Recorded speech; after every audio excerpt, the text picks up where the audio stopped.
So my question, could you do one of those little green screen things where you point here and you point there and then you get really close and you go, yeah. And then just tell me, like, should I be freaking out? Eric wants the green screen. He wants the green screen.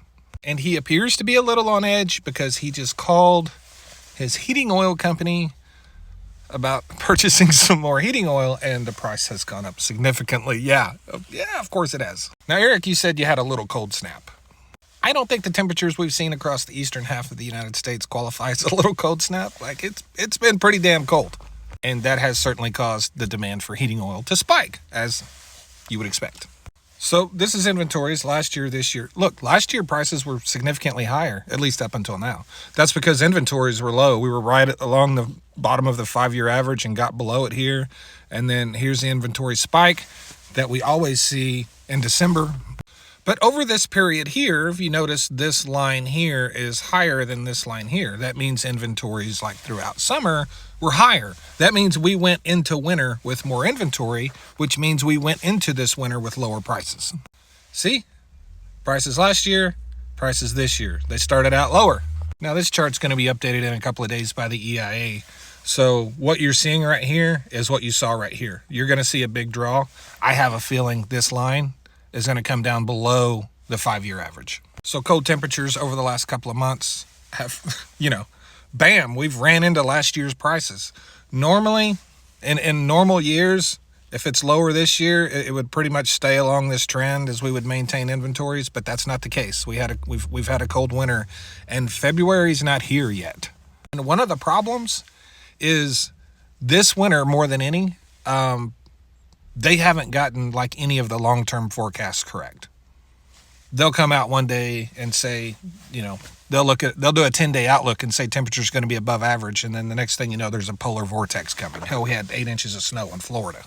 So this chart right here, this spike right here shows the big demand boost that raised prices. And when this chart updates, because this is the second one, this is from December and this is from January.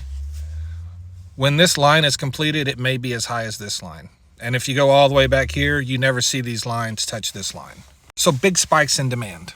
Big spikes in demand cause big spikes in prices. You asked if it would get to $5. I'm going to say no. That's not a promise. That's not a promise. I'm going to say no, but that's not a promise.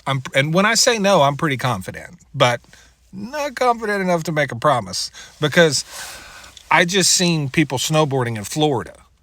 So all bets are off. All bets are off. What I can tell you is that historically February is coldest month of the year. Yeah, historically. Doesn't mean it'll happen this year. Hell, it might be 80 degrees all February. But if I were you, I would purchase my heating oil now. We're in a bit of a period of slightly warmer temperatures.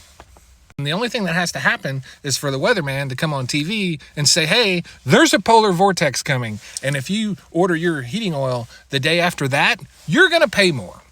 But I don't think you need to freak out. Like there isn't some crazy thing happening in the market that's just going to make prices run away. We're just having a cold winter. And it threw a lot of people off guard because the fall we had above average temperatures through fall and everyone was freaking out. They're like, man, the leaves aren't even turning. And normally they would have turned 3 weeks ago. And then the next thing you know, we're just getting beat to death every week by massive polar vortexes. And keep in mind, these prices are an average, U.S. average. They vary sometimes significantly in pads.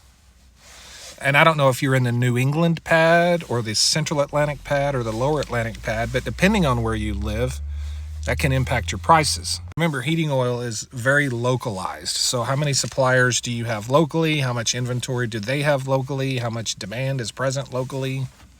All things I don't know, data I don't have. But the general rule is February is the coldest month of the year. We're having a cold winter. I would buy it now. Thanks.